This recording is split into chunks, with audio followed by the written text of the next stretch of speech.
4వ అధ్యాయం మొదటి 10 వచనాలు.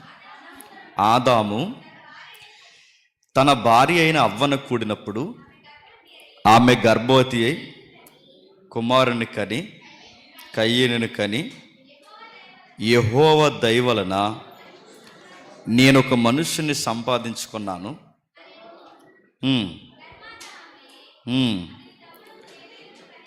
తన తమ్ముడగు హేబేలును కనెను. హేబేలు గొర్రెలు కాపు తగ్గించు, అవి కూడా తగ్గించు. అలా కట్గా చదవకూడదు, ఎవరు చదువుతున్నారు కానీ నేను చదువుతున్నాను. కొంతకాలమైన తర్వాత కయ్యేను పొలము పంటలో కొంత యెహోవాకు అర్పణగా తెచ్చెను. హేబేలు కూడా తన మందలో తొలుచూలు పుట్టిన వాటిలో క్రొవ్విన వాటిని కొన్ని తెచ్చెను. యెహోవా హేబేలును అతని అర్పణను లక్ష్యపెట్టెను. కయ్యేను అతని అర్పణను ఆయన లక్ష్యపెట్టలేదు కాబట్టి కయ్యేనుకి మిక్కిలి కోపం వచ్చి అతడు తన ముఖము చిన్నబుచ్చుకొనగా, యెహోవా కయ్యేనుతో, నీకు కోపమేలా? నీ ముఖము చిన్నబుచ్చుకున్నావేమి? నువ్వు సత్క్రియ చేసిన ఎడల తలెత్తుకొనవా? సత్క్రియ చేయని ఎడల వాకిట పాపము పొంచియుండును, నీ ఎడల దానికి వాంఛ కలుగును, నీవు దానిని ఏలుదువలెను. కయ్యేను తన తమ్ముడైన ఏబేలుతో మాట్లాడెను. వారు పొలములో ఉన్నప్పుడు కయ్యేను తన తమ్ముడైన ఏబేలు మీద పడి అతన్ని చంపెను. యెహోవా, నీ తమ్ముడైన ఏబేలు ఎక్కడున్నాడని కయ్యేను అడగగా, అతడు, నేనెరుగను, నా తమ్మునికి నేను కావలివాడనా అనెను. అప్పుడు ఆయన, నువ్వు చేసిన పని ఏమిటి? నీ తమ్ముని రక్తం యొక్క స్వరము నేలలో నుండి నాకు మొరపెట్టుచున్నది. ఆగుదాం. ఎప్పటివరకు చక్కటి మిషనరీ భావజాలాన్ని గురించి అన్నగారు చెప్పారు కనుక ఆ భావజాలాన్ని, ఆ మెసేజ్ కంటెంట్ నేను చెడగొట్టకుండా ల్యాండింగ్ అక్కడికి వెళ్తే జాగ్రత్తగా వినండి. బైబిల్ భావజాలాన్ని మనం జాగ్రత్తగా అర్థం చేసుకుంటే ఆది కాండం 1వ అధ్యాయులు ఏంటో అర్థమైతే ఎంటైర్ బైబిల్ అర్థమవుతుంది. నేను మళ్ళీ చెప్తున్నాను, వినండి. అసలు బైబిల్ యొక్క మూలం ఎక్కడుందంటే ఆది కాండం 1వ అధ్యాయంలోనే ఉంది. మనం అనుకుంటాం 4వ అధ్యాయం మాకెందుకు తెలియదు, కయ్యేని ఏబేలు అర్పణ గుచ్చేగా మాకు తెలుసుగా అనుకుంటాం. అంత లేదు, తెలియాల్సింది చాలా ఉంది. కేవలం 4వ అధ్యాయం మాట్లాడుకుంటేనే నాకు తెలిసి ఒక 4-5 నెలలు పడుతుంది. జస్ట్ 4వ అధ్యాయం. అలాంటి విషయాలు మొత్తం మనం మాట్లాడుకోవడానికి సమయము సరిపోదు కనుక టూకీగా అవుట్లైన్స్ బ్రీఫ్గా విందాం. ఏమి రాస్తున్నాడు ఈ సంగతులంటే, ఒక విచిత్రమైన ఒకరికి ఉండాల్సిన అవినాభావ సంబంధాన్ని గురించి బైబిల్ ఉటంగిస్తుంది. అక్కడ రాస్తున్నప్పుడు ఆ 4వ అధ్యాయం 1వ వచనాల్లోనే దయ, కృప ద్వారా వస్తున్న సత్క్రియ, ఆ సత్క్రియతో ముడిపడిన మానవ జీవన సంబంధాలు, అంటే ఈ సోషల్ లైఫ్ ఎలా ఉండాలి, ఈ ఎంటైర్ స్టోరీ అంతా 1వ అధ్యాయంలోనే మనకు కనబడుతుంది. దాన్ని జాగ్రత్తగా మనం చూడగలిగితే అసలు ఏంటి 4వ అధ్యాయం తీరుతెన్నులు మనకు అర్థం కావాలి అంటే, ఈ 1వ అధ్యాయం 4వ అధ్యాయం మనకు అర్థం, ముందున్న 3 అధ్యాయాల భావం మనకు అర్థం కావాలి. ఏముంది 3 అధ్యాయాల భావం? ఒకసారి 1వ అధ్యాయానికి రండి. 1వ అధ్యాయం 26వ వచనం.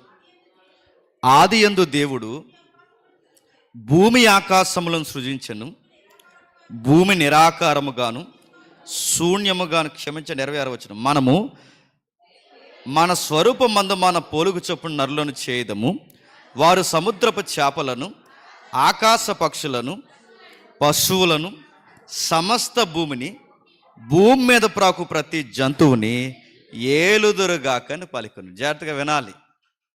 బైబిల్ లెగసీ ఏంటో మనకు అర్థం అవుద్ది. మిషనరీలు ఊరకే సేవ చేయలేదు, మీకు జాగ్రత్తగా వినండి. బైబిల్లో మానవుల్ని దేవుడు సృష్టిస్తున్నప్పుడు తన ఉద్దేశం ఏంటి ఇక్కడ బయలుపరుస్తూ చెబుతున్నాడు. తన స్వరూపమందు తన పోలుకు చొప్పున నరులను చేయడం. ప్రశ్న మనం చాలాసార్లు వేసుకున్నాం, ఏంటి దేవుని స్వరూపం అంటే? దేవుని స్వరూపం అంటే ఏంటి? దేవుని స్వరూపం అంటే నడుతుంది. ఏంటి దేవుని స్వరూపం అంటే? మనం అనుకుంటాం దేవుని స్వరూపం అనగానే, చాలామంది మనలో కూడా కొంతమంది వంకరలు తయారయ్యారు ఈ మధ్య. దేవుని స్వరూపం అంటే ఇంకేముందండి, కనబడుతున్నాయి కదండి ఇదే అన్నారు. ఇది కాదు దేవుని స్వరూపం. అది సోషల్ టెక్స్ట్ బుక్ డెఫినేషన్. అది కాళ్ళు చేతులు మొండెము. మానవుడు అంటే ఏంటి? కాళ్ళు చేతులు మొండెము చెప్తా కదా, సోషల్ టెక్స్ట్ బుక్లోది, లేదా ఆ రోజున మన సైన్స్ బుక్లోది. అది కాదు మానవ స్వరూపం అంటే. ఒకవేళ ఇదే అనుకుంటే నల్లగా ఉన్నాం, తెల్లగా ఉన్నాం, పొట్టుగా ఉన్నాం, పొట్టేసుకొని ఉన్నాం, బక్కలా ఉన్నాం, చెత్తలా ఉన్నాం, అందరూ ఉన్నాం లేదా? ఇన్ని రకాల్లో ఎలా ఉంటాం మనం? నేను అడుగుతున్నాను. ఇన్ని రకాల్లో మనం ఉన్నాం. ఇప్పుడు దేవుడు నల్లగా ఉంటాడా, పొడుగుగా ఉంటాడా, పొట్టుగా ఉంటాడా, పొట్టేసుకుంటాడా, బట్ట వేసుకుంటాడా? ఇలా ఎలాగూ ఉండడు ఆయన. ఆయన ఎలా ఉంటాడు అక్కడ రాస్తున్నారు చూడండి. నరులను తన స్వరూపమందు చేయడం అంటే ఆ వచనంలో ఉన్న భావజాలం ఏంటంటే, దేవుడు ముల్లోకాలని పరిపాలిస్తున్నాడు. కనబడే లోకం ఉంది, ఇది కనబడని లోకాలు ఉన్నాయి, మనకు కనబడని లోకాలు. ఈ ముల్లోకాల్ని బైబిల్ చెప్తున్న ఈ ముల్లోకాల్ని దేవుడు పరిపాలిస్తున్నాడు. పరిపాలించే ఆయన కింగ్లా ఉన్నాడు, గుర్తుపెట్టుకోండి. ఆయన రాజు. ఆ రాజుగా పరిపాలిస్తున్న ఆయన ఎవరైతున్నాడో ఆ ఎగ్జాక్ట్ ఏవైతే ఆ పోలుకుందంటే ఆయన పరిపాలిస్తున్నాడు చూసారా. తన స్వరూపమందు తన పోలిక చొప్పున తయారు చేసిన మనిషిని దేవుడు అంటున్నాడు, పక్షులను, జంతువులను, కనబడుతున్న కనబడని ప్రతి జీవరాశిని ఈ భూమి మీద ఉన్న దాన్ని ఏలాలి. అంటే ఏలడం అంటే ఏంటి? దేవుని పోలిక. నా మాటలు అర్థమవుతున్నాయా? దేవుని పోలిక అంటే ఆ వచనంలో భావం ఏంటంటే, ఆయనకి రిప్రజెంట్గా పరలోకంలో ముల్లోకాలను పరిపాలిస్తున్న దేవుడు భూమి మీద ఏలికలుగా ఎవరిని పెట్టాడంటే మానవుని పెట్టాడంటే, ఆయన సుప్రీం కింగ్ అయితే ఆ కింగ్కి చిన్న కింగుల్లాగా వ్యవహరించేది ఎవరో తెలుసా? మానవుడు. అంటే చిన్న రాజులు అన్నమాట. అంటే మనం రాజులమంటే రాజులాగే పెట్టాడు.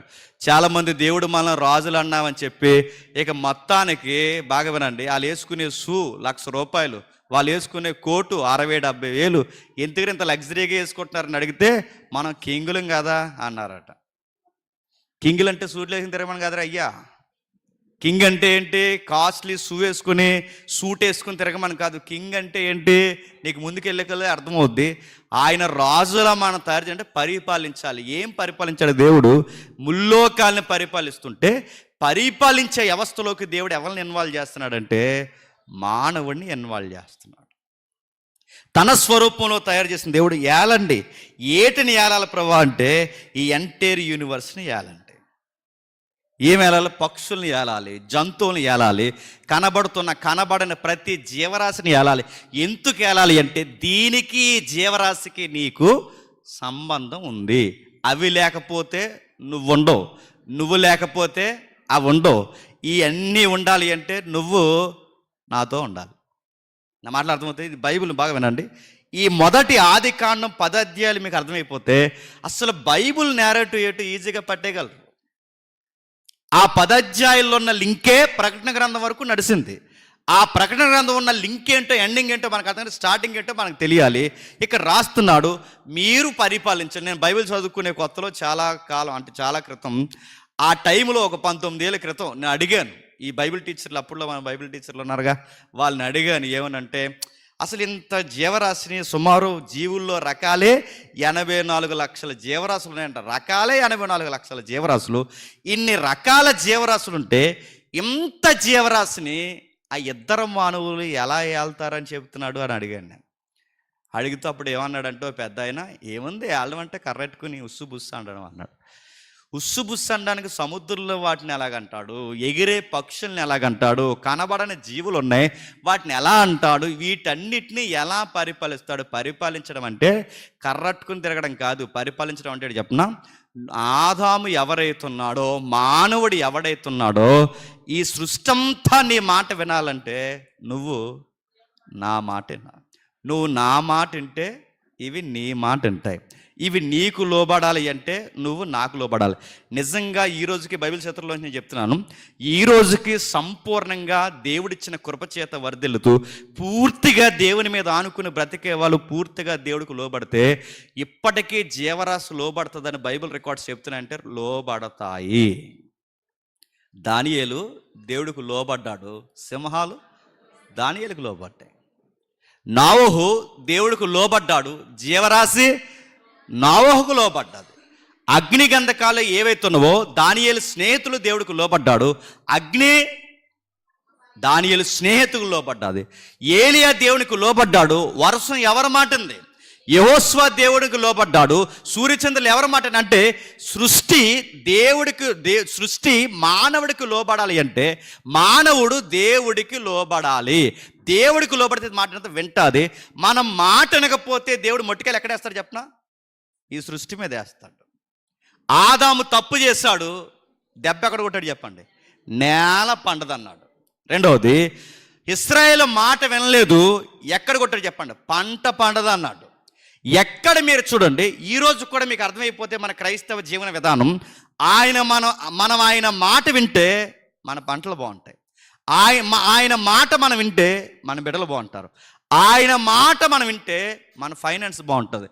ఆయన మాట మనం వింటే మన సంసారం, మన ప్రయాణాలు అన్నీ బాగుంటాయి. అంటే అందుకే ఆయన అంటాడు, ఏమంటాడు బైబిల్లో, నా ఆజ్ఞలు నువ్వు జాగ్రత్తగా పాటించి నాకు లోబడితే నీ గుడారంలోనికి ఏ తెగులు రాదు. ఇది కమాండ్, ఇది యూనివర్సల్ కమాండ్, గుర్తుపెట్టుకో.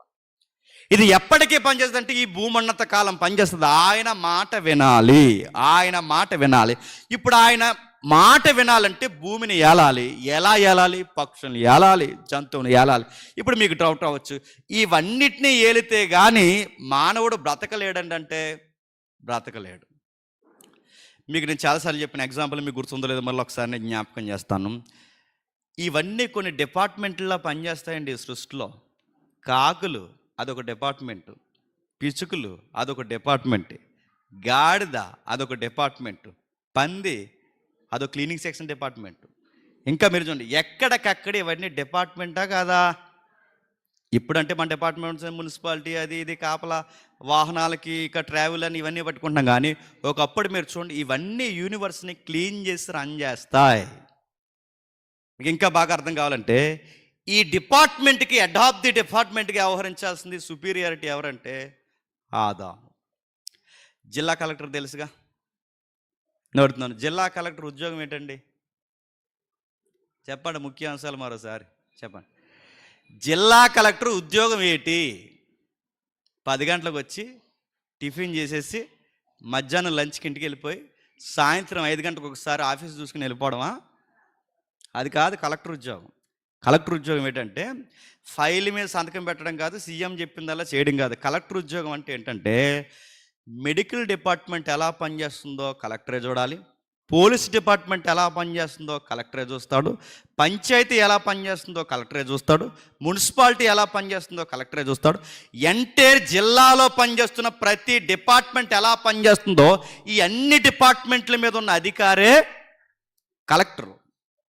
మీకు ఇది అర్థమైతే ఇప్పుడు ఈ యూనివర్స్లో కూడా చాలా డిపార్ట్మెంట్లు ఉన్నాయి. ఏం డిపార్ట్మెంట్? కాకులు, పక్షులు, ఇంకా పక్షుల్లో రకాలు, జీవరాశులు, సముద్రంలో కనబడని ఎంతో జీవరాశి ఉంది. ఇవన్నీ మీకు కనబడుతుంది. ఇవన్నీ డిపార్ట్మెంట్లు సరిగ్గా రన్ చేయాలంటే ఆదాము మాట వినాలి. ఆదాము మాట అంటే ఇవి వింటాయి. ఇవి లేకపోతే మన మనుగడ జరగదు. ఈ ఒకదానికొకటి సంబంధం ఉన్నాయి, జరగదంటే జరగదు. మీకు పొట్టోడు చైనా వాడు తెలుసుగా, విప్లవాలకి నాంది వాడు, కమ్యూనిస్టు ప్రారంభికులు వాళ్ళు, ఈ రోజుకి దేవుళ్ళు లేదని ఎటకారం చేస్తున్న దేశాలు వాళ్ళు. ఎప్పటికీ మన నక్సలిజం కానీ ఏవైతే ఉన్నావో, మన టెర్రరిస్టులు ఎవరైతే ఉన్నారో, ఈ భావాలన్నీ పట్టుక మునిపే ఈ విప్లవ సంకేతాన్ని ఎగరేసింది ఆ పొట్టోడే. ఎవరు చెప్పండి? చైనా వాడు. ఆడు సుమారు 150 సంవత్సరాలు లేదా 150-200 సంవత్సరాల క్రితం వాడు పనికిమాలిన విప్లవం తీసుకొచ్చాడు. ఆ పనికిమాలిన విప్లవం ఏమిటంటే, మన దేశం చాలా పెద్దది, దేశం పెద్దదే కాదు జనాభా కూడా ఎక్కువ, ప్రపంచంలో అధిక జనాభా మనం ఉన్నాం కనుక అధిక జనాభా ఉన్న మనకి అధిక దిగుబడి కావాలి, అధిక పంట మనకు కావాలి, అధిక పంట మనకు కావాలి కనుక అధిక దిగుబడి రావాలి. అధిక దిగుబడి రాకుండా ఈ పక్షులు పాడు చేస్తున్నాయి అన్నాడు. ఏ పక్షులు? పిచ్చుకలు ఉంటాయి కదా చెంచండి, అవి పాడు చేస్తున్నాయి అన్నాడు. అందుకే ఏం చేయాలట? పిచ్చుకల మీద విప్లవం. వీడికి అన్ని విప్లవాలే. ఎవరికి చెప్పండి? అన్ని విప్లవాలే. పిచ్చుకల మీద విప్లవం తీసుకొచ్చాడు. పిచ్చుకల మీద విప్లవం ఏంటంటే, ఇవి ఒక్కొక్క పిచ్చుకి ఇంత ధాన్యం తింటే, ఇన్ని లక్షల పిచ్చుకలన్నీ ధాన్యం తింటే ఎంత టన్ను ధాన్యం తినేస్తాయి.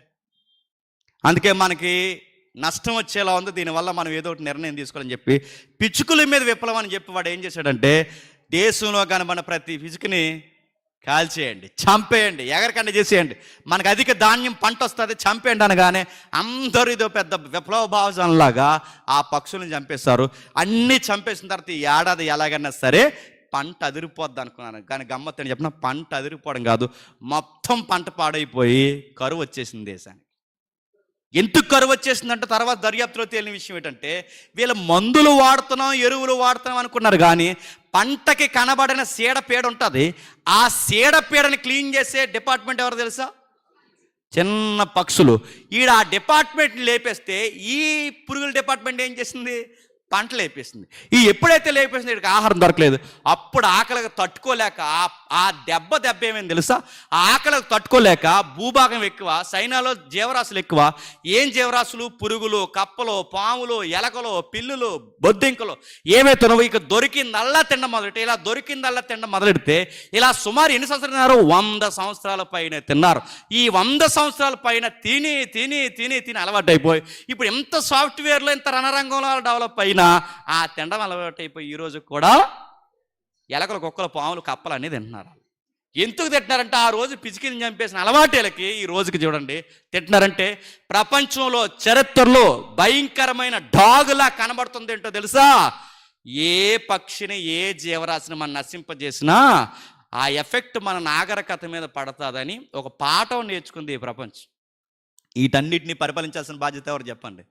ఆదాముది. పరిపాలించు. నేను అడుగుతున్నాను, వీటి మీద మనం బతుకుతుంటే బతుకుతాం. ఈరోజు అంటే వాహనాలు వచ్చాయి, ఒకప్పుడు బరువులు మోసే ట్రావెలర్స్ ఎవరండి? గాడిదలు. యేసుప్రభుని మోసింది ఎవరండి? గాడిద. అధిక వర్తకం అంతా జరిగింది ఎక్కడండి?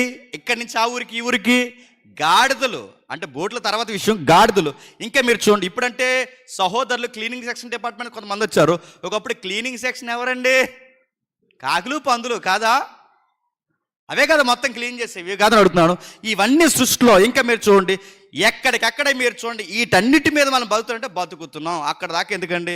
ఒక ఉదాహరణ చెప్తున్నానండి. మనం అందరూ మన సైడు ఈస్ట్లో ఖచ్చితంగా సాయంత్రం పెరిగేసుకుంటే వేసుకోం.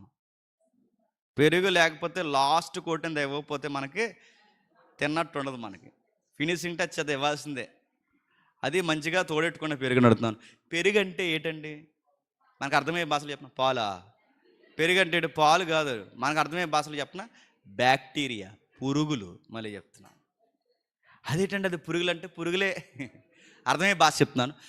నిన్నడు తోడు సుక్క ఇందులోకి తెచ్చి వేస్తే కానీ ఇది పెరుగు అవట్లేదంటే ఏంటబ్బా అది? సైన్స్లో చెప్పు. అందులో పురుగులు తెచ్చి అందులో ఉన్న కొన్ని పురుగులు తెచ్చి ఇందులో వేస్తే కానీ అది పిల్లలు నెట్టదు. అది పిల్లలు నెట్టకపోతే చెప్పండి అది పెరుగు అవదు. పుల్లగొన్న పెరుగు తాగరా, నీకు సలవ చేస్తా అంటే చెప్పు, బ్యాక్టీరియా చచ్చిపోయిందని. ఆ చచ్చిపోయిన పురుగులు తాగితే మనకు సలవ. ఆ పురుగు, నా మాట మీకు అర్థమవుతుందా? అంటే మన ఈ పెరుగంతా ఇది బ్యాక్టీరియా అంటే బ్యాక్టీరియే కాదు, మంచి బ్యాక్టీరియా. పొద్దున్న లెగుస్తాం, పళ్ళు నిండా పడుతుంది, ఏంటి? బ్యాక్టీరియా. కడుపులో కొన్ని జీవులు పనిచేస్తాయి, ఏంటి చెప్పండి?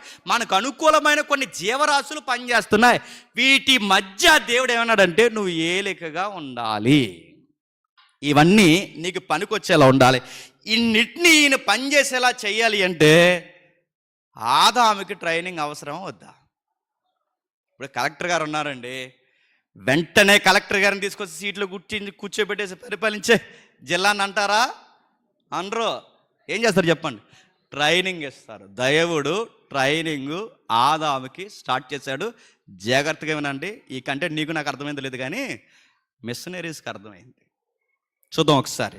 అదే ఆది కాండము, జాగ్రత్తగా మీరు చూస్తే 2వ అధ్యాయం, అదే ఆది కాండము 2వ అధ్యాయం, అదే ఆది కాండము 2వ అధ్యాయం 7వ వచనం చూడండి.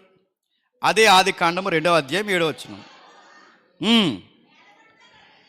దేవుడైన యెహోవా నేల మట్టితో నరుని నిర్మించి వాని నాసికారంధ్రములో జీవవాయువును వదగా నరుడు జీవాత్మాయను. దేవుడైన యెహోవా తూర్పుని ఏదెనులో ఒక తోట వేసి తాను నిర్మించిన నరుణ్ణి దానిలో ఉంచి. ఇప్పుడు ప్రశ్న అర్థం చెప్పండి, మన బైబిల్లో చూసి చెప్పండి. తోట ముందా, మనిషి ముందా? చెప్పాలి. చెప్పారు? చెప్పండి.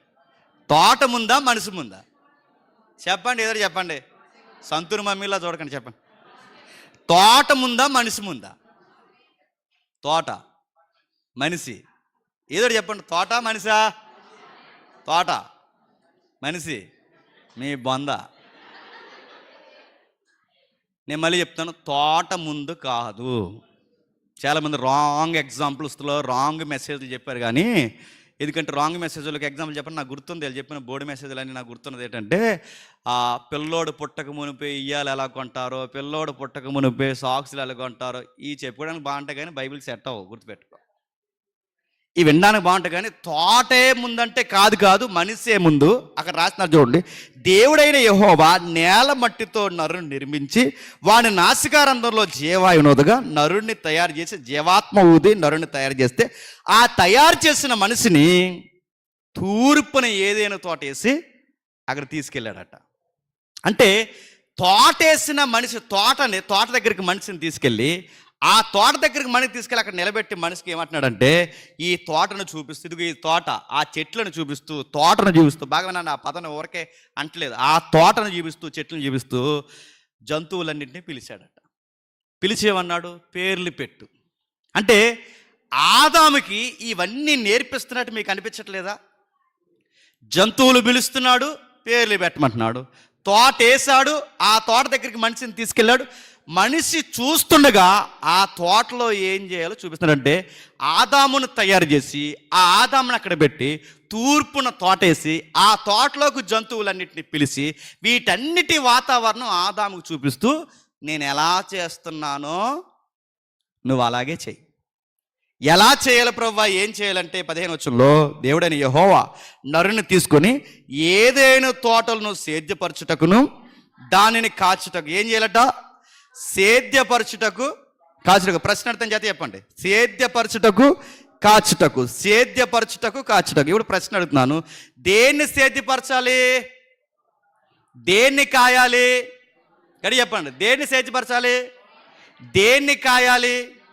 ఒక మాట చెప్తున్నాను, దేన్ని కాసి పరిపాలించాలి అంటే తోటను కాయాలి, తోటను సేద్యపరచాలి. తోటను కాయాలి, తోటను సేద్యపరచాలి. దాన్ని అంటే తోటను కాయాలి, తోటను సేద్యపరచాలంటే మరి ఇందాక మొదటి అధ్యాయం 26వ వచనంలో ఏమన్నాడు, ఆకాశ పక్షుల్ని, భూమి మీద పాకుతున్న ప్రతి పురుగుని, ఎంటైర్ భూమిని మీరు ఏలాలి, భూమిని ఏలాలి.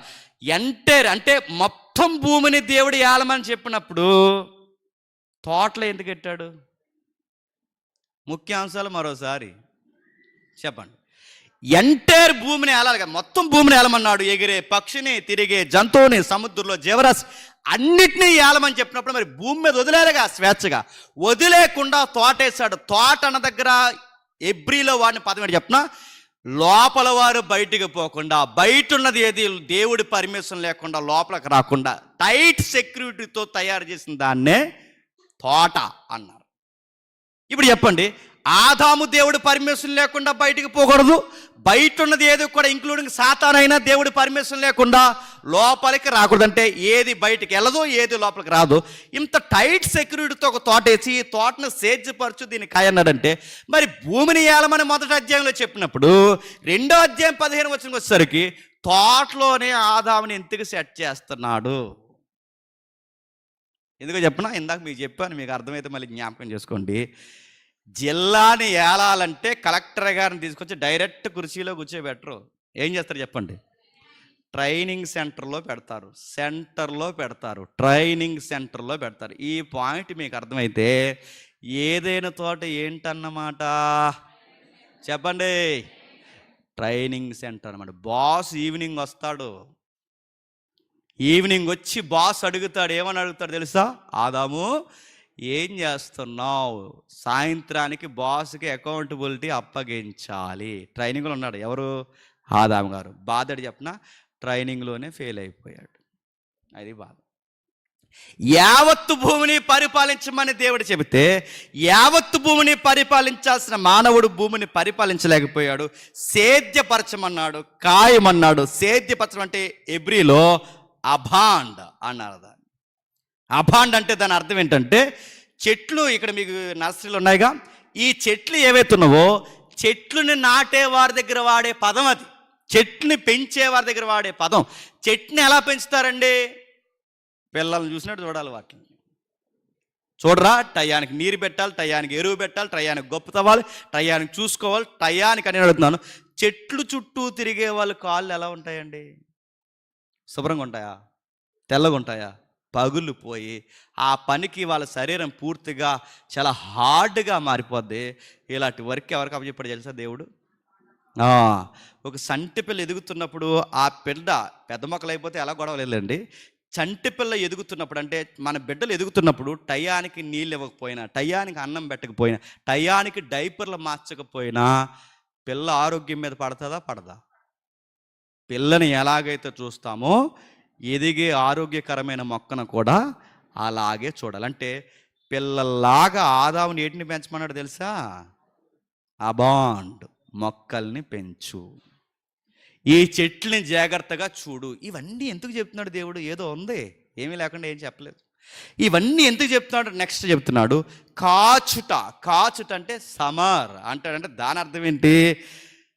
కాచడం అనగానే కేవలం కాచే అనే అర్థం కాకుండా ఆచరించుట అనే మీనింగ్ వస్తుంది. ఏం ఆచరించాలి?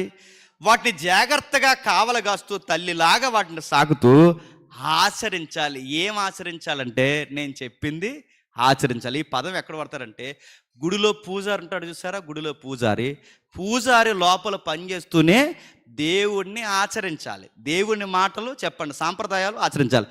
ఆచరిస్తూ పూజారి పని చేయాలి. ఆచరిస్తూ పూజారి పని. అంటే ఏదైనా తోటలో ఆదాముకు దేవుడిచ్చిన పని అని చెప్పినా ఆచరిస్తూ దేవుని పని చేయాలి. పూజారిలాగా పని చేయాలి. గుడిలో ఎలాగైతే పూజారి ఆచరిస్తూ పని చేస్తాడో అలాగే ఏం చేయాలి తెలుసా? గుడిలో, అంటే ఏదైనా తోట ఒక గుడి అనుకుంటే ఆ తోటలో ఆచరిస్తూ పని చేయాల్సిన వ్యక్తి ఎవరో తెలుసా? ఆదాము అవ్వలు. ఎందుకు అడుగుతున్నాను? ఏదైనా తోటని మీరు గుడి అంటారంటే అంటారా కాదు, ఆ రోజుల్లో దేవుడు వచ్చిపోయే స్థలం ఏదన్నా ఉంది అంటే చెప్పండి, ఏదేను తోట. ఇంకా మీకు కావాలంటే, అర్థం కావాలంటే 2వ అధ్యాయం మొదటి వచనం తీయండి ఒకసారి, భలే ఉంటుంది అక్కడ. 2వ అధ్యాయం మొదటి వచనం, ఆకాశము భూమియు వాటిలో ఉన్న సమస్తము. ఏం కూర అయ్యాడు దొడ్డనియా? టకటకా చదువుతున్నారు. నేను చదువుతాను చూడండి. దేవుడు తాను చేసిన తన పని అంతటిని 7వ దినములోగా సంపూర్తి చేసి తాను చేసిన తన పని అంతటిని 7వ దినమున విశ్రమించెను. కాబట్టి ఆ 7వ దినములో ఆశీర్వదించి పరిశుద్ధపరచిన ఏలైనగా దానిలో దేవుడు తను చేసినట్టు సృష్టించినట్టు తన పని అంతటి నుండి విశ్రమించెను. ప్రశ్న అర్థం చెప్పండి. విశ్రమించడం అంటే ఏంటండి చెప్పాలి? నేను అదే చెప్పాను, ఆది కాండంలో ఉన్నది మొత్తం బైబిల్ అంటున్నాను. చెప్పండి, విశ్రమించడం అంటే ఏంటి చెప్పాలి? మీరు శంకర్ నారాయణ డిక్షనరీ అర్థాలు చెప్పకండి, అక్కడ టెక్స్ట్ చూసి చెప్పండి. విశ్రమించడం అంటే ఏంటి మీకు అర్థం కాని ఉదాహరణ చెప్తున్నానండి. ఇప్పుడు ఎవరో ఉన్నారండి, ఎవరో సహోదరులు ఉన్నారు. సహోదరులు పలానా సో అండ్ సో నేమ్ పెట్టి వచ్చి ఏదికి అలంకరించవలసిందిగా కోరుతున్నానంటే అర్థం ఏంటండి? వచ్చి కూర్చోమని. అలా కాకుండా సీపురు ఎక్కడుందో చూసుకుని మొత్తం అది తుడిసేసి అవన్నీ సర్దేస్తున్నాడు అనుకోండి, ఏమంటాం? అక్కడ అలంకరించడం అంటే అన్నీ తొడమని కాదు, చెప్పండి, కూర్చోమని. ఇది నీకు అర్థమైతే సందర్భాన్ని బట్టి పదాలు మారిపోతున్నాయా లేదా? మీకు ఇది అర్థమైతే ఇక్కడ విశ్రమించడం అంటే ఏంటంటే మనం అనుకున్నట్టు రెస్ట్ కాదు. అక్కడ అర్థం ఏంటి చెప్పనా? దేవుడు సెటిల్ అయ్యాడు, ఉన్నాడు. అంటే తన పనంతటిని చేసి అక్కడ ఉన్నాడు కాదు, ఉండాలనుకున్నాడు. ఎక్కడ ఉండాలనుకున్నా ప్రభువా? ఎక్కడ 2-3 ఆయన మాట వింటారో, ఎక్కడ 2-3 ఆయన మాటను ఆచరిస్తారో అక్కడ ఉంటాడు. అది విశ్రమించడం అంటే. అంటే ఆయన అక్కడ ఉంటాడు, అక్కడ ఉండాలనుకుంటాడంటే దేవుడు పరలోకంలో కోటాను కోట్ల దేవదూతల దగ్గరే కాదు ఉండాలనుకుంటున్నది, చెప్పండి, ఆయన మాట వినే వాళ్ళ దగ్గర ఉండాలనుకుంటున్నాడు. ఆయన మాట ఎవరైతే వింటారో వాళ్ళతో ఆయన ఉంటాడు, వాళ్ళతో ఆయన ఉంటాడు, వారు ఆయనతో ఉంటారు, ఆయన వాళ్ళతో ఉంటారు, వీళ్ళు ఒకరితో ఒకరు ఉంటారు. ఉండాలని దేవుడు తోటేసి, ఉండాలని ఆదామును మాట వినేలా పనప్పగించి, ఉండాలని దేవుడు ఒక దిక్కు చూసి భవిష్యత్తును చూపిస్తూ ఉండమని ఆదాము చెబితే ఆదాము ఏం చేశాడు చెప్పండి? ఉండలేకపోయాడు. ఆ ఉండలేని పని ఆదాము ఎప్పుడైతే చేశాడో, దేవుడు ఆదాము ద్వారా ఎక్స్పెక్ట్ చేసింది ఏంటో మనకు తెలుసు, మనకు అర్థమవుతుంది.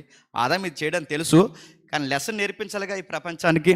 ఎప్పుడైతే దేవుడు చెప్పాడో, తోటను సేద్యపరచు, నేను మీతో ఉంటాను, మీరు నాతో ఉంటారు, నేను ఎల్లకాలం మీతో ఉండాలనుకుంటా. దేవుడు మనతో ఉంటే ఎలా ఉంటుందండి? దేవుడు మనతో ఎలా ఉంటుంది చెప్పనా?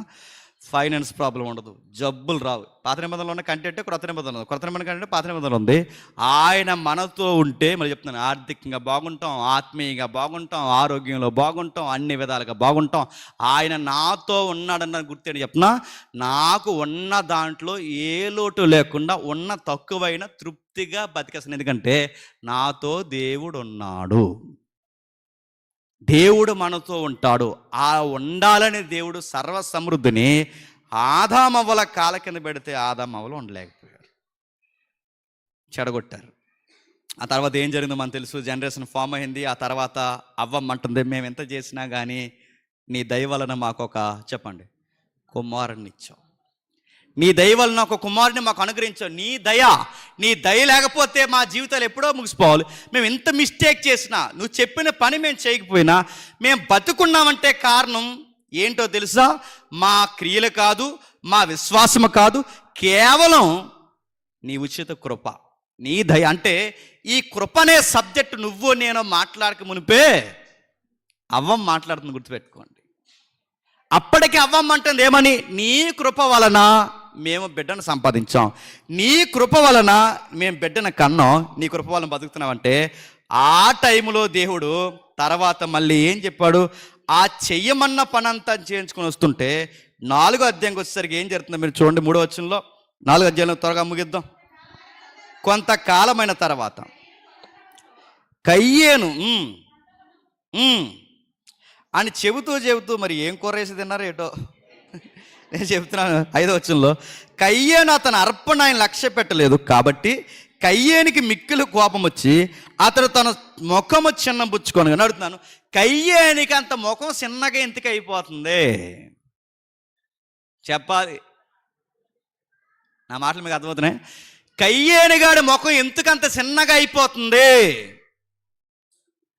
ఆ మనిషి కన్నా ఇంకో మనిషి బాగున్నాడు, అందుకు ముఖం చిన్నగా అయిపోతుంది. ఇప్పుడు చెప్పండి, కయ్యేనిగాడు లేడు కానీ చెప్పండి, కయ్యేని మైండ్ సెట్స్ ఉన్న వాళ్ళు ఇంక్లూడింగ్ సంఘంలో కూడా ఉన్నారా లేదా? ఉన్నారు. మనకన్నా పక్కోడు 2 అంతస్తు కట్టుకుంటే మన మనసు బాగోదు. కయ్యేనిగాడు మొహం అది. నీకన్నా మంచి బట్టలు వేసుకుంటే ఆ మూత వంకర పోతుంటుంది. మరి ఎందుకో ఆడలాగా మొక్క చిన్నపోయిందంటే ఎవరిది? కయ్యేనిగాడిది. నీకన్నా మంచి బట్టలు వేసుకోకూడదు, నీకన్నా మంచిగా అంతస్తు వేసుకోకూడదు, నీకన్నా మంచి వాహనం మీద తిరగకూడదు, నీకన్నా అందంగా తెల్ల కనబడకూడదు. నీకన్నా కనబడితే నీ రెప్పల పైకి పోతుంటాయి, మూతు పక్కకు పోతుంటుంది, మిటికలు ఇరిసేస్తుంటావు. ఇన్ని ఎటకారపు శాస్త్రాలన్నీ ఎవడ తాలికి ఇవి? ఆడియే, గుర్తెట్టుకోండి. కయ్యేనిగాడి తాలికి ఇవన్నీ కయ్యేనిగాడి లక్షణాలు కాదా? అప్పుడప్పుడు మీరు చూడండి, కష్టపడి వాళ్ళు రూపాయి సంపాదించుకుని వాళ్ళు ఏదో చిన్న నేడేసుకుంటే వాళ్ళకు లుక్ ఎత్తారండి, అదో రకమైన యాటిట్యూడ్ ఉంటుంది. ఎలా చూసి కట్టారులే కదా అంట. ఆ బుద్ధి ఎవడదే? నువ్వు 3 రోజులు ఉపవాసం చేస్తే ఎవడకు కావాలి? నువ్వు మానకుండా చర్చికి వస్తే ఎవడకు కావాలి? ముందు ఆ బుద్ధి మార్చు. ఆ బుద్ధి నేను చెప్తున్నా, ఆ బుద్ధి మార్చుకో. నువ్వు ఇక్కడికి వచ్చి ఎన్ని పాటలు పాడితే ఎవడకు కావాలి? ఇక్కడ నిలబడి నువ్వు ఎంత వర్షిప్ చేస్తే ఎవడకు కావాలి? ఇక్కడ నువ్వు ప్రభురాత్రి భోజనంలో చేతులు ఎవడకు కావాలి? ముందు ఆ బుద్ధి మారాలి. నువ్వు పక్కోడు సంపత్తి చూడగలుగుతున్నావా? పక్కోడు బట్టేసుకుంటే చూడగలుగుతున్నావా? పక్కోడు నీకన్నా పచ్చుకుంటే చూడగలుగుతున్నా? నువ్వు చూడలేవు. ఈ బుద్ధి ఎవడో తెలుసా? కయ్యేనిగాడిది. ఎదుటోళ్ళు బాగుంటే సరే, బాగున్నారు, దేవుడు వాడిని దీవించారు, నన్ను కూడా దేవుడు దీవిస్తే వాడికెళ్ళే దీవించంటే ఎంత బాగుంటుందని అలా అనో. సంఘంలోకి వచ్చి మనం చేసే ప్రార్థన అంటే చెప్పిన అన్నీ కయ్యేనిగాడి ప్రార్థనలే. ఎలాంటి ప్రార్థన చేస్తాను చెప్పిన? ఆ ప్రార్థన చేస్తాను, దేవా అందరూ సంఘంలో బాగానే ఉన్నారు ప్రభా, చెప్పండి మాకే అంటే దాని అర్థం ఏంటి? అందరూ బాగున్నారు ప్రభా, నేనే బాగాలేదు, చూడలేకపోతున్నానని. నా మాటలు అర్థమవుతున్నాయా?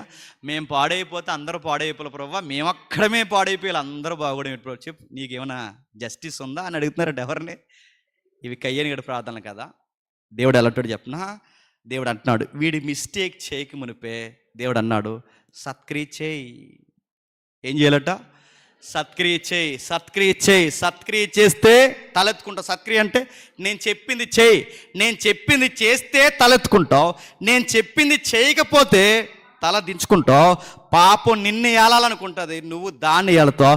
మీరు ఒకదానికొకటి ఏలికలుగా మారిపోతారు అని ఎంత స్పష్టంగా దేవుడు చెప్పినా ఏదైతే వద్దన్నాడో నెక్స్ట్ వాడు ఏం చేశాడు చెప్పండి? చెప్పండి.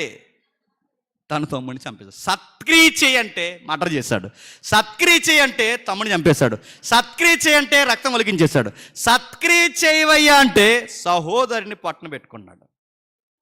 అప్పుడు దేవుడు అన్నాడు, నీ తమ్ముడైన ఏబేలు ఎక్కడున్నాడని అడగ్గా ఒక మాట అంటే బాగుండు. కయ్య నేను ముగిస్తున్నాను, జాతకి వినండి. ఏమి ప్రభువా కనబట్టలేదని అబద్ధమా అన్నా బాగున్నావు. నీ తమ్ముడైన ఏబేలు ఎక్కడున్నాడంటే తెలియదు ప్రభు అంటే బాగున్నావు. వాడు కావాలని దేవుడిని ఎక్కిరించే మాట ఏమన్నాడు తెలుసా? నేను కావాలి వాడనా. ఆ మాట ఎందుకన్నాడు తెలుసా? ఆ మాట వాడు అనడానికి కారణం ముఖ్యంగా గుర్తుపెట్టుకోండి, వాళ్ళ అమ్మ నాన్న కూడా దేవుడు ఏదైనా తోటకి ఏం పెట్టాడు చెప్పండి? కావాలి వారిగా పెట్టాడు. దేన్ని కావల కాయాలి? ఈ జీవం గలగ చెట్లన్నిటినీ కావల కాయాలి. అది వాళ్ళ పని. ఆ రోజు ఆదామవ్వలు 3వ అధ్యాయానికి మనం 2వ అధ్యాయానికి 3వ అధ్యాయానికి మధ్యలో ఆదామవ్వలు కాయాల్సింది జీవం గల తోటని, కయ్యేని కాయాల్సింది ఎవరినో తెలుసా? తన తమ్ముడిని. వీడేమన్నా తెలుసా? ఆ మాటకు అర్థం ఏంటంటే మా అమ్మ నాన్నకు నువ్వు చెప్పిన కావల పనే చేయలేదు వాళ్ళు. ఆ మాట అర్థమవుతుందా? మా అమ్మ నాన్న నువ్వు చెప్పిన కావల పనే మా అమ్మ నాన్న చేయలేదు. నువ్వేమన్నా నన్ను మా అమ్మ నాన్న ఏదైనా తోట కాపలెట్టినట్టు మా తమ్ముడికి ఏమన్నా నువ్వు నన్ను చెప్పు కాపలెట్టావా అంటున్నాడు వాడు. ఎంత రెక్లెస్, ఎంత భయం లేని తనం చూడండి. దేవుడు కొట్టలేదు, తిట్టలేదు, ఒకటే మాట అన్నాడు, నీతో నేను ఉన్నన్నాడు, దూరం పొమ్మన్నాడు అంతే. దేవుడు కయ్యేనుతో ఉండకపోయేసరికి ఆడు బతికేమైంది చెప్పండి? అంతే, ఇంక పెద్ద పనిష్మెంట్ అవసరం లేదు. దేవుడితో మనం ఉండకపోయినా, మనతో దేవుడు ఉండకపోయినా మన బ్రతుకులు ఎలా ఉంటారు చెప్పిన? పట్టణాలకు కడతాం, పట్టణాల్లో సుఖం ఉండదు. కొడుకులను కంటాం, కొడుకులకు పేరు పెడతాం, ఆ కొడుకులతో సుఖం ఉండదు. ఈడు పట్టణాలు కట్టాడు, పట్టణాలకు కొడుకులు పేర్లు పెట్టాడు. ఎన్ని చేసినా కయ్యేని గడికి సుఖం దొరికిందా? దేశదిమ్మరయ్యాడు. నా మాటలు అర్థమవుతున్నాయా? అంటే నేను కావాలి వాడినాను ఎందుకు అంటున్నాడంటే, నేను నువ్వు చెప్పిన కావాలి పని చెయ్యను. మా అమ్మ నాన్నే చేయలేదు చెప్పండి, నేను ఎందుకు చేస్తాను? వాళ్ళ కాయలేదు, నేను కాయను. అంటే ఆదామవ్వల్ని చెట్లను కాయమన్నాడు, కయ్యేన్ని ఏం కాయమంటున్నాడు తెలుసా? పొరుగువాడైన సహోదరుని కాయమన్నాడు. కానీ కాయలేదు. నెక్స్ట్ కాలం అలా నడిచింది. నోవహు కుటుంబం వచ్చింది. నోవహు ద్వారా ఇంకా జనాభా అభివృద్ధి పొందింది. అభివృద్ధిలో నాగరికతలు విస్తరించాయి. నాగరికతలు విస్తరించాయి కానీ దేవుణ్ణి మాత్రం పూర్తిగా మర్చిపోయారు. ఆ విస్తరించిపోయిన నాగరికతను మళ్ళీ తన వైపుకి తిప్పుకోవడానికి ఇశ్రాయేల్ అనే ఒక జనాంగాన్ని పిలిచాడు. ఆ ఇశ్రాయేల్ అనే జనాంగాన్ని పిలిస్తే ఆ ఇశ్రాయేలుకి దేవుడికి రాజునిచ్చాడు. ఆ రాజునిచ్చేటప్పుడు 3 రాజులు, అంటే 2 రాజుల తర్వాత 2 రాజుల తర్వాత 3వ రాజుగా దేవుడు సొలొమోన్నిచ్చి, ఆ సొలొమోను తండ్రి ఎవరైతున్నాడో దావీదు ద్వారా దేవుడు బంగారు దేవాలయం కట్టిస్తున్నప్పుడు ఆ బంగారు దేవాలయం డిజైన్స్ ఏం పెట్టిస్తున్నాడు ఒకసారి చూడండి. డిజైన్స్ మళ్ళీ గుర్తుపెట్టుకోండి, ఏమి డిజైన్స్ పెట్టిస్తున్నాడు ఒకసారి మీరు చూడండి. మొదటి రాజుల గ్రంథం త్వరగా, మొదటి రాజుల గ్రంథం 6వ అధ్యాయం, మొదటి రాజుల గ్రంథం 6వ అధ్యాయం 29వ వచనం. మొదటి రాజుల గ్రంథం 6వ అధ్యాయం 29వ వచనం. మరియు మందిరపు గోడలన్నిటి మీదను లోపలేమి ఎలుపలేమి కెరూబులు, తమల వృక్షములు వికసించిన పుష్పములు. మరి చెప్పండి, తమల వృక్షాలు వికసించిన పుష్పాలు. మరో వచనం చూడండి, 32వ వచనంలో 2 తలుపుల మీద వలివ కర్ర, వాటి మీద కెరూబులు, తమల వృక్షాలు వికసించిన పుష్పములు. తమల వృక్షాలు వికసించిన పుష్పములు కిందకి, వాటి తమల వృక్షముల మీద బంగారంతో పొదిగించిన పువ్వులు. ఇంకా 34వ వచనంలో ఇంకా మనం చదువుదాం. 34వ వచనంలో 2 తలుపులు దేవదారు కర్రలతో చేయబడి ఉండెను, ఒక్కొక్క తలుపునకు 2 మడతల రెక్కలుండు, వాటి మీద కెరూబులు, తమల వృక్షములు వికసించిన పుష్పములు చెక్కించిన వాటిని ఇంకా 36 మరియు లోపలనున్న సాలను 3 వరుసలుగా చెక్కించిన రాళ్లతో ఒక వరుసకు దేవదారు దూలములతో వాటిని కట్టింది. మీరు బాగుండండి. మొత్తం మందిరం డిజైన్ అంటే ఏంటి చెప్పండి? చెట్లు, మొక్కలు, పువ్వులు, చెట్లు, మొక్కలు నడుతున్నాను. ఇప్పుడు మొత్తం సొలొమోన్ టెంపుల్ పడిపోకుండా ఉంటే ఆ టెంపుల్లోకి ఎంట్రన్స్ గేట్ నుంచి లోపలికి వెళితే లోపలికి వెళ్ళిన వెంటనే వచ్చే ఫీలింగ్ ఏంటి చెప్పనా? తోట. ఏంటది? ఈ తోట కూడా ఏంటి? ఏదైనా తోట నుంచి అంటే ఏదైనా తోటనే దేవుని నివాసంగా రోజు పెట్టాడు. తాత్కాలికమైన ఆదాముతో సంధి చేసే నివాసంగా పెట్టాడు. ఏదైనా తోట నుంచి మళ్ళీ అదే కాన్సెప్ట్ ఎక్కడ తీసుకొచ్చాడు చెప్పండి? మందిరంలోకి తీసుకొచ్చాడు. ఇప్పుడు మందిరం కూడా ఒక తోటే. నా మాటలు అర్థమవుతుంది లేదో? ఏదైనా తోట పోయింది, సొలొమోను కట్టిన బంగారం తోట పోయింది. ఆ తోటలో ఎవరైతే ఉన్నాడో సొలొమోన్ అధికారాన్ని అక్కడి నుంచి పరిపాలించమన్నాడు. ఏమని పరిపాలించాలి అంటే నీ పొరుగు వారికి అకౌంటబిలిటీ మెయింటైన్ చేయాలి. ఏదైనా తోటలో ఆదాము చెట్లను ఎలా కాస్తాడో, కయ్యేను తన తమ్ముడిని ఎలాగైతే కాయాలో, సొలొమోను ఈ ప్రజలను చెప్పండి నువ్వు కాయాలి, వీళ్ళని పరిపాలించాలి, వీటిని కాయాలి. ఆదాము చేయలేదు, కయ్యేను చేయలేదు, చెప్పండి సొలొమోను చేయలేదు. ఈ చెయ్యని దాన్ని దేవుడు ఎక్కడ తెచ్చాడు చెప్పనా? సంఘంలోకి తెచ్చాడు. గుర్తుపెట్టుకోండి. ఇప్పుడు తోట అంటే ఏంటో తెలుసా? చెప్పండి. నువ్వు నేను రెఫరెన్స్ తీయట్లేదు, మనం జీవం గల దేవుని తోట. చెట్లు ఎవరన్నంటే నువ్వు నేనే. అందుకే ఆ దేవుడు ప్రవక్త ద్వారా మాట్లాడుతున్నప్పుడు ఫలింపని ప్రతి చెట్టు చెప్పండి నరికి వేయబడును. దేవుడు రాజ్యంలో మనం చెట్లమైతే, దేవుని సంస్థానంలో మనం చెట్లమైతే, ఈ చెట్లన్నిటినీ ఒకరినొకరు కాపాడుకోవాల్సిన బాధ్యత ఎవరు చెప్పండి? మందే. ఎలా కాపాడుకోవాలి ప్రభు అంటే అసూయ లేకుండా కాపాడుకోవాలి. ఎలా కాపాడుకోవాలి ప్రభు అంటే మీ 9 మంది బాగుంటే 10వ వాడికి గుప్పెడి మెతుకులు లేకపోతే మీ 9 మంది కలిసి ఆ 10వ వాడికి గుప్పెడి మెతుకులు పెట్టాలి. ఎలా కాపాడుకోవాలి ప్రభు అంటే బట్ట లేని వారికి బట్ట ఇవ్వాలి, భోజనం లేని వాడికి భోజనం ఇవ్వాలి, చెరసాల్లో ఉన్న వారిని దర్శించాలి, ఆకలితో ఉన్న వారిని ఆదరించాలి. ఎందుకు ఇదంతా చేయాలి ప్రభు అంటే నా తరపున పనిచేసే రాజు నువ్వైతే ప్రజలు బాగును కోరే రాజుగా నువ్వు ఏలాలి. ఇది సంఘం పని. చేస్తున్నావా? పాట ఇవ్వకపోతే కోపం, పిలవకపోతే కోపం, పట్టించుకోకపోతే కోపం, దరిద్రం పెట్టి చెప్పిన కూర తొక్కు వేస్తే కోపం, ఫస్ట్ ప్లేస్ ఇవ్వకపోతే కోపం. మొన్న చర్చిలో ఒక దిక్కున గొడవ జరిగింది. గొడవ పెట్టి చెప్పిన ఆ క్రిస్మస్ కేక్ ఎట్టారు పాస్టర్ గారు. ఆ కేక్ కట్ చేసి ఇటువైపు ఉన్న పెద్దలకు ముందెట్టినందుకు ఈ పెద్దలు దిగెళ్ళిపోయారు. గొప్ప పెద్దలే. ఈ పెద్దలకు పెట్టినందుకు ఈ పెద్దలు పెట్టినందుకు ఇది పెద్దరికమా? ఇది సంఘమా? సంఘం అంటే చెప్పిన ఏదేను తోటలో చూడాలనుకున్నాడే అది మళ్ళీ సంఘంలో అలా చూపిస్తే దేవుడట ఎవరి మధ్య ఉంటాడట చెప్పండి? మనతో ఉంటా. సంఘంతో దేవుడు ఉంటే ఎక్కడ దేవుని సంఘం రాజ్యం ఉంటుందో ఆ ఊరేమవుతుంది చెప్పండి? ఆశీర్వాదకరంగా మారిపోద్ది. అందుకే మిషనరీలు వచ్చి వాళ్ళు చేసే పనిలో ముఖ్యమైన పని అంటే చెప్పిన ఒక చర్చి కట్టేవారు. ఆ చర్చిలో ఈ మొక్కల్ని కూర్చోబెట్టేవారు. ఈ మొక్కల్ని తీర్చిదిద్ది చదువులో బాగా వినండి, వైద్యంలో బాగా వినండి, నాలెడ్జ్లో, బట్టలో వీళ్ళందరినీ బాగుపరిచి ఈ ఫలించిన వృక్షాలను అలా ఊరిలోకి పంపితే ఆ వృక్షాలు ఊరికి ఏమయ్యాయో తెలుసా? దీవెనకరంగా మారిపోయింది.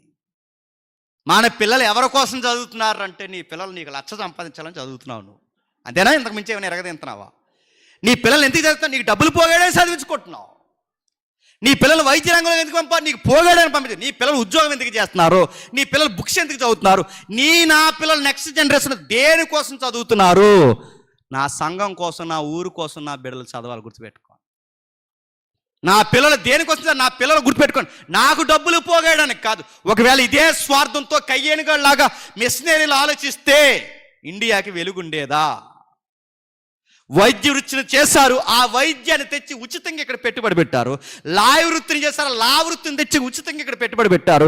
వాళ్ళ ఉన్నతమైన ఉద్యోగాలు ఇంజనీరింగ్ టెక్నాలజీ తెచ్చి సార్ అర్ధర్ కాటన్ ఎవరైతున్నారో వాళ్ళ వృత్తిని, వాళ్ళ నాలెడ్జ్ని అంతా తెచ్చి ఇక్కడ పెట్టుబడి పెట్టారు. ఎందుకు పెట్టుబడి పెట్టారు? వాళ్ళకి తెలుసు ఇది దేవుని తోటలో పొరుగు వాడిని కాపాడుకునే బాధ్యత మనకి ఉందని వాళ్ళకి అర్థమయ్యింది. నీరు కావాలితే నీరు పెట్టారు, భోజనం కావాలితే భోజనం పెట్టారు, బట్ట కావాలితే బట్ట పెట్టారు. ఎందుకు పెట్టారు? ఆదాము దగ్గర నుంచి దేవుడు చూడాలనుకున్నది సొసైటీలో ఇలాంటి పరిపాలకులు ఉండాలని దేవుడు చూశాడు. ఆ రోజు ఆ డిపార్ట్మెంట్లు పరిపాలించడానికి ఆదాముని కింగ్ మేకర్గా పెడితే ఈరోజు సొసైటీలో ఎన్ని డిపార్ట్మెంట్లు ఉన్నాయండి నేను అడుగుతున్నాను. రెవెన్యూ డిపార్ట్మెంట్లో కూడా మన క్రిస్టియన్స్ పిల్లలు ఉండాలి. ప్రవీణ్ పగడాలని అదే అనేవాడు, గుర్తుపెట్టుకోండి. అసెంబ్లీ స్థాయిలో మన పిల్లల వాయిస్లు వినబడాలి, ఆ స్థాయికి వెళ్ళాలి. పొలిటికల్ సౌండ్లో ఉండాలి, రాజకీయాల్లోనే కాదు లిటరేచర్లో ఉండాలి. ప్రతి వర్గంలో మన పిల్లలు ఉన్నతంగా ఎదగాలి. ఏరి దేవుడి పనిలో తిరిగితేనేమో చదువు ఉండదు, వీడికి చదువు ఉంటేనేమో దేవుడు, రెండో ఉండాలి. వీడికి ఇది ఉంటే అది ఉండదు, అది ఉంటే ఇది నడుతున్నాను. ఎందుకు ఎగ్జామ్ పోయారంటే ఈ నెల మీటింగ్లకి నిన్ను ఎవరు రమ్మన్నాడు మీటింగ్లకి అడుగుతున్నాను నేను. మీటింగ్ వస్తే చదవా? చదువు నడుతావు. నువ్వు చదివే దేనికి చదువుతున్నావు? దేవుని మహిమార్థంగా చదువు. నువ్వు ఎక్కడుంటే ఉద్యోగం చేస్తే నీ ఉద్యోగం నిన్ను బట్టి ఉద్యోగం నేర్చుకోవాలి, గుర్తుపెట్టుకో. నిన్ను బట్టి ఒక క్రమశిక్షణ నేర్చుకోవాలి. మనం ఎక్కడుంటే అక్కడ దేవుని రాజ్యం తోటని విస్తరింప చేయడానికే చెప్పండి మనము పుట్టాం, మనల్ని పుట్టించాడు. ఇది కాయాలి, అదే అంటున్నాడు కాచుటకు సేద్యపరచాడు. రెండు, దాన్ని కాయడం ఎలా కాయాలి చెప్పిన, చెట్లు కాస్తున్న వాళ్ళ కాళ్ళు ఎలాగైతే కుళ్ళిపోయి నశించిపోతాయో ఈ సమాజాన్ని మన సంఘాన్ని కాపాడుకోవడం అవసరమైతే మన ఆరోగ్యాలు కూడా చెప్పండి పోతాయి. ఆ కాసేటప్పుడు ఏం చేయాలంటే సమార్ అన్నారు చూసారా, ఆచరిస్తూ అంటే ఓ పక్క సమాజానికి మేలుకరంగా ఉంటూనే ఆ వాక్యాన్ని నేను ఆచరించాలి. ఆచరిస్తూ కాయాలి, కాస్తూ ఆచరించాలి. ఈ రెండూ నేను చేయాలి. ఎవరైతే ఇది చేస్తారో వాళ్ళ మధ్య దేవుడు విశ్రమిస్తాడట. విశ్రమించడం అంటే ఉంటాడు. ఈ సంఘంలో దేవుడున్నా, నా సంఘంలో దేవుడున్నా, మన సంఘాల్లో దేవుడు ఉంటే ఎలా ఉంటాడు చెప్పనా? కొడుకులు చూడకపోయినా, కూతురు చూడకపోయినా, సమాజం పట్టించుకోకపోయినా విధవరాండ్లకి ఆదరించే గృహం ఎవరవుతారు చెప్పనా? సంఘం అవుద్ది, గుర్తుపెట్టుకోండి. పేదోళ్ళకి నిలువెత్తు సహాయం ఎవరవుతారు తెలుసా? మన సంఘం అవుద్ది, గుర్తుపెట్టుకోండి. కులం అనే మలం వాసనతో చచ్చిపోతున్న వాళ్ళందరికీ కులమే లేని సహవాసం ఎక్కడుంటుంది తెలుసా? మన సంఘం అవుతుంది, గుర్తుపెట్టుకోండి. ఇది దేవుడు కోరుకున్న బిగ్ పిక్చర్. ఇది ఏది సంఘంలో నేను శాలదిక్కని చెప్పింది మీకు చెప్తున్నాను వినండి. మీ దగ్గర కూడా చెప్పాను. పెద్దమ్మా ఇక్కడ సంఘం ఉంటే అక్కడ వరకు ఎందుకు పోతున్నామని అడిగితే మా ఊళ్ళందరూ అక్కడికే పోతున్నారు. మా ఊళ్ళు వెళ్ళి మీ ఊళ్ళో అందరూ కొంత ఊళ్ళు పోతారు అందులోకి.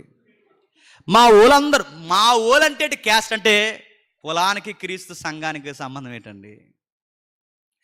బయట కులం ఇప్పుడు ఏదో కులం ఎరగ తీసేయండి. ఎవరికి కావాలి కులం? దానివల్ల ఉన్నది లేదు, ఒరిగింది లేదు. మనము ఆ సంబంధం మనకు లేదు. మన దగ్గర క్యాస్ట్ పనిచేయదు. క్యాస్ట్ పెట్టింది మీరు, రుద్దింది మీరు, తెచ్చింది మీరు, వంటను చేసింది మీరు, దూరం పెట్టింది మీరు, దానికి రాయితీలు ఇస్తుంటే వద్దన్నది మీరు, మళ్ళీ రమ్మంటున్నది మీరు, పొమ్మంటున్నది మీరు. అందుకు ఒక కామెంట్ రాస్తారు ఎవరో మంచి విశాల దృక్పథం కలిగిన వారు. వీళ్ళకి కులం లేదని, కులం లేకపోతే ఏమని రాశారంటే వీళ్ళకి కులం లేకపోతే మళ్ళీ వెనక్కి రండి మతంలోకి అన్నారు. తీరా మతంలోకి వస్తే సరే మాకు ఆ కులం మాకు ఈ కులం రాయితీలు కావాలంటే, మాకు ఈ కులం రాయితీలు కావాలంటే, తీరా వచ్చేసిన తర్వాత నువ్వు దళితుడు లోపల రాకని గుడి బయట నిలబెట్టారు. తీరా వస్తేనేమో గుళ్ళోకి రానివ్వరు.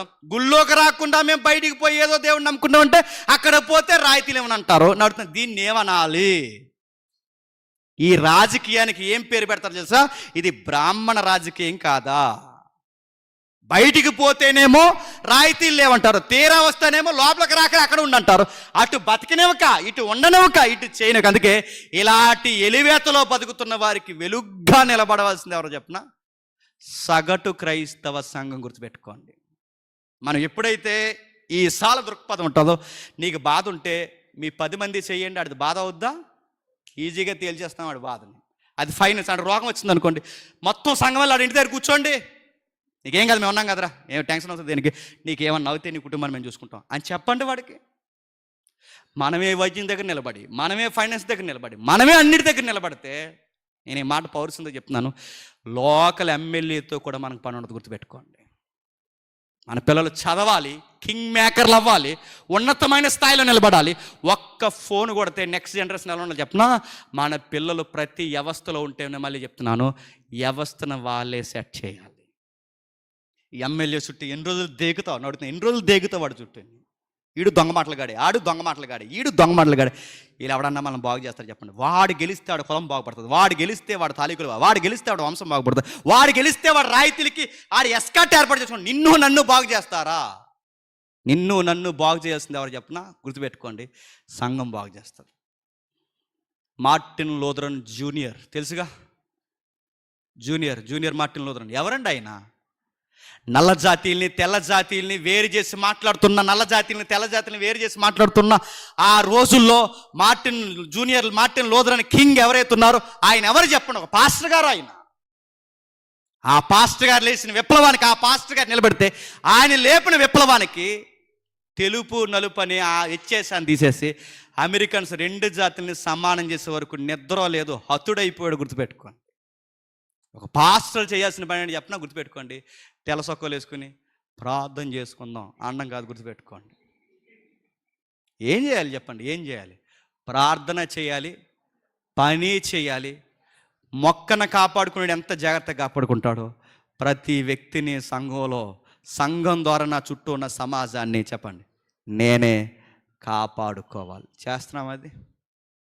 నా పిల్లలు, నా ఇల్లు, నా వాళ్ళు, నాన్న అని చచ్చిపోతే, ఇలా నాన్నందుకు చచ్చిపోయినందుకు సొదొమ గొమొర్రా మంట కలిసిపోయింది. ఇలా నాన్న అని చచ్చిపోయినందుకు ఇశ్రాయేలు అరణ్యంలో రాలిపోయారు. సంఘంలో ఏముండకూడదంటే ఇంకా నా లేదు చెప్పండి, మనది. రోమా ప్రభుత్వం బలంగా పనిచేస్తున్నప్పుడు, పరిపాలిస్తున్నప్పుడు క్రైస్తవులందరూ సమిష్టిగా పదం ఎంత బాగుంటుందో, సమిష్టిగా కూడుకొని ప్రభుత్వ రాయితీలతో అవసరం లేకుండా వారిలో వారికి వారి అక్కర కొలది చెప్పండి తీసుకుని. వాళ్ళకి ప్రభుత్వంతో సంబంధం ఉందా?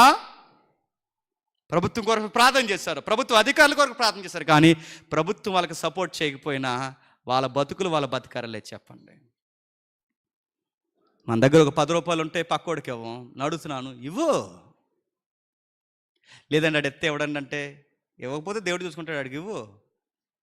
నేను సీరియస్ చెప్తున్నాను, ఇవ్వండి. నేను మళ్ళీ చెప్తున్నాను, నేను అనుభవించి చెప్తున్నానండి. నాకు ఉద్యోగం ఉన్నప్పుడు ఎలా ఉందో లేదు నాకు తెలియదు, ఫుల్ టైం మినిస్టర్ ఉన్నప్పుడు నాకు తెలుసు నా అనుభవం ఏంటో. మనం గుప్పుల్ని ఎప్పడం మొదలెడితే ఆకాశ వాకిళ్ళు ఎప్పడం ఆయన మొదలెడతాడు. మళ్ళీ చెప్తున్నాను, మనం గుప్పుళ్ళు బిగించడం మొదలెడితే పిల్లికి బిచ్చంగడ అయితేనే మళ్ళీ చెప్తున్నాను, నీకు మెతుకులు కూడా దొరక. గుర్తుపెట్టుకో, నువ్వు ఇవ్వడం స్టార్ట్ చేయి, ఆయన ఇవ్వడం నీకు స్టార్ట్ చేస్తాడు. దేవుడు ఎప్పుడు దీవిస్తాడంటే, ఆయన అన్నాడు, ఫిలిప్పీ పత్రిక ముగించేద్దాం, కయ్యేనికి చెప్పింది ఏదైతే చెప్పాడో అదే ఫిలిప్పీ పత్రికలో కౌంట్ చేస్తున్నాడు. చూడండి ఒకసారి, రికార్డ్ చేస్తున్నాడు చూడండి. ఫిలిప్పీలకు రాసిన పత్రిక 2వ అధ్యాయం, ఫిలిప్పీలకు రాసిన పత్రిక 2వ అధ్యాయం 3-4 వచనాలు. ఫిలిప్పీలకు రాసిన పత్రిక 2వ అధ్యాయం 3-4 వచనాలు. కక్ష చేతనైనను వృధాతిశయము చేతనైనను ఏమీ చెయ్యొద్దు, వినయమైన మనసు గలవారే ఒకనికొకడు తనకంటే. కక్ష చేతనైనను అడుగుతున్నాను, కక్ష చేతనంటే ఆదికాండం 4వ అధ్యాయంలో రాయబడాల్సిన మాటలు మళ్ళీ ఫిలిప్పీ పత్రికలో రాస్తున్నాడు. కయ్యేనిగాడు ఎలా పాడైపోయాడు చెప్పండి? ఆడుకో కక్ష నేర్తున్నాను. కక్షలు ఎట్టుకున్న వాళ్ళు బాగుపడతారంటే బాగుపడరు. దావీదు మీద సౌలు కక్ష ఎట్టుకున్నాడు, ఎవడపోయాడు చెప్పండి? సౌలు పోయాడు.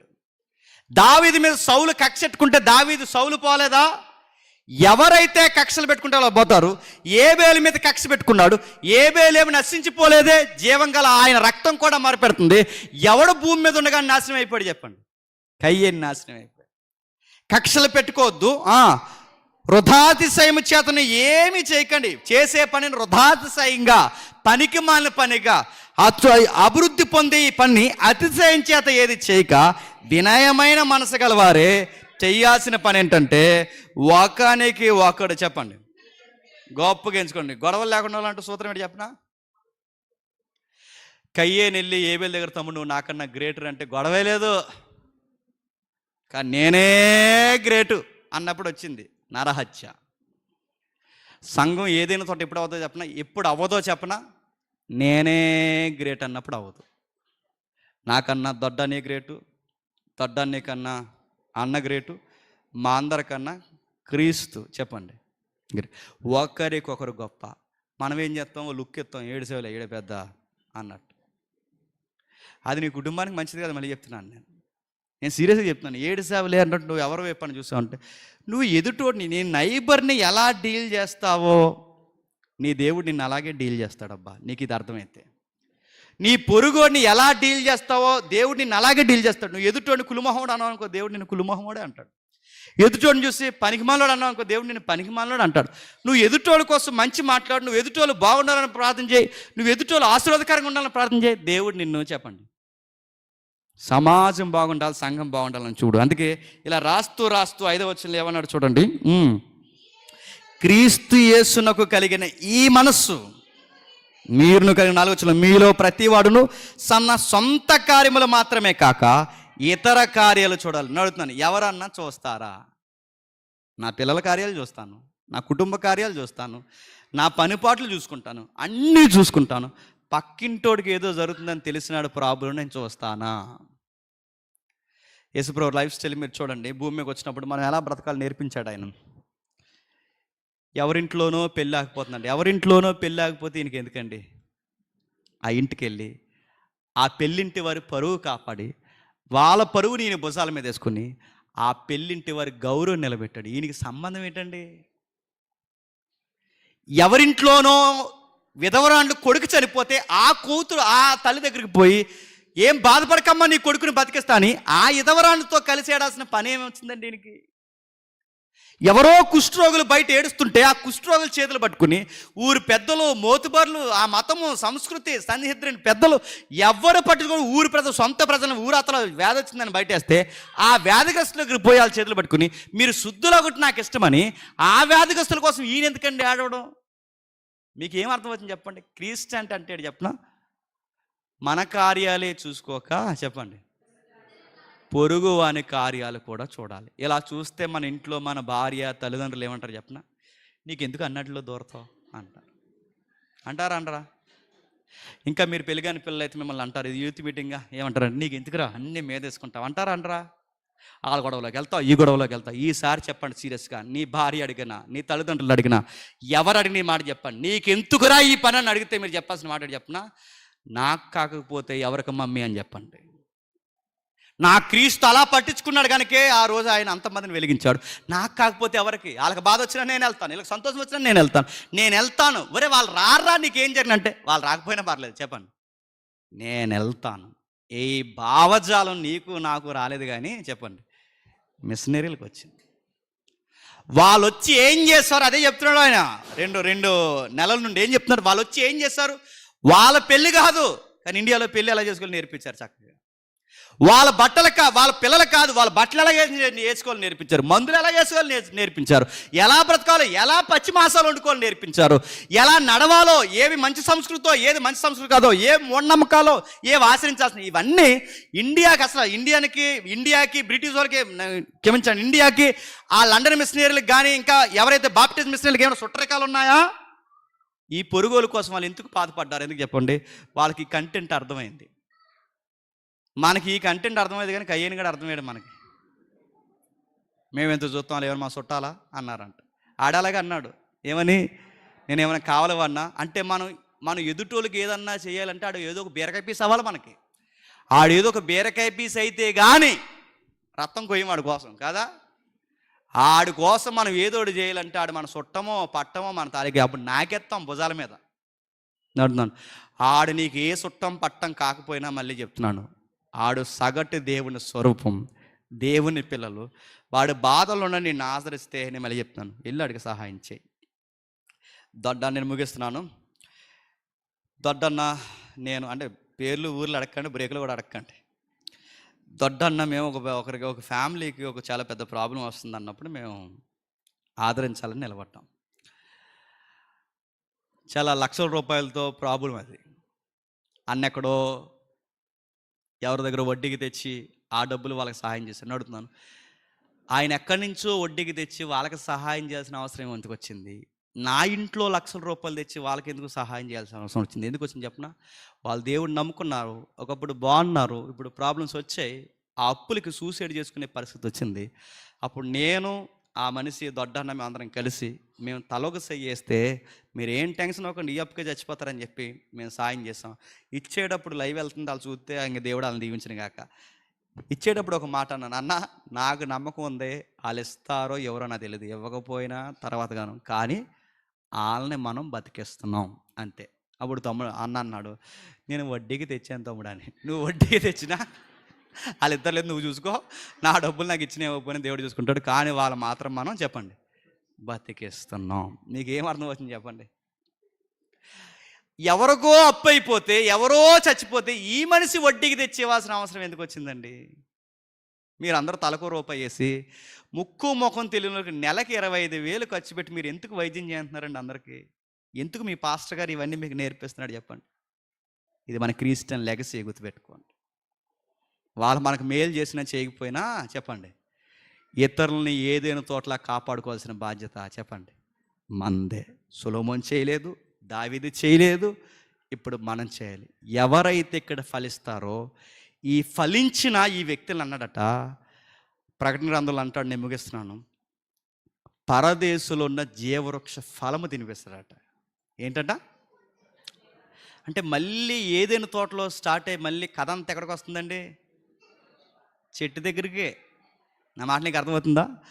ఆది కాండంలో స్టార్ట్ అయిన చెట్లు గొడవ మళ్ళీ ప్రకటన గ్రంథంలో ఎలా ముగిస్తుంది చెప్పిన, జీవవృక్ష ఫలం తినిపిస్తున్నాను. ఎక్కడ తినిపిస్తా ప్రభు అంటే ప్యారడైజ్ అన్నాడు. ఇప్పుడు అడుగుతున్నాను, ప్యారడైజ్ అంటే ఏంటి? ప్యారడైజ్ అంటే పరదేశు, పరదేశ్ అంటే మా తెలుసు, అది కాదు. ప్యారడైజ్ అంటే హైదరాబాద్ దమ్ బిర్యానీ కాదు, చెప్పండి. ప్యారడైజ్ అంటే కక్కమొక్కడొక్క కాదు. ఏంటి ప్యారడైజ్ అంటే? ప్యారడైజ్ అంటే మీనింగ్ మీరు చూడండి. ప్యారడైజ్ అంటే ఉద్యానవనం అని. ఏంటి? ఉద్యానవనం. మళ్ళీ దేవుడట ఈ సంఘంలో నైతికతకు పడి దేవుడిచ్చిన ఆచరణ ఆచరిస్తూ పొరుగోని ఎవడైతే ప్రేమిస్తాడో ఆ తోటలో మిస్ అయిపోయిన జీవితాన్ని చెప్పండి మళ్ళీ ప్యారడైజ్ తోటను చూసారా, ఆ తోటలోకి తీసుకెళ్తారు. అంటే మళ్ళీ తిరిగి తిరిగి జీవితాలు తోటలోకే వెళ్తున్నాయి. అప్పుడు ఏం చేస్తా ప్రభు అంటే దేవుడు దిగొస్తాడట.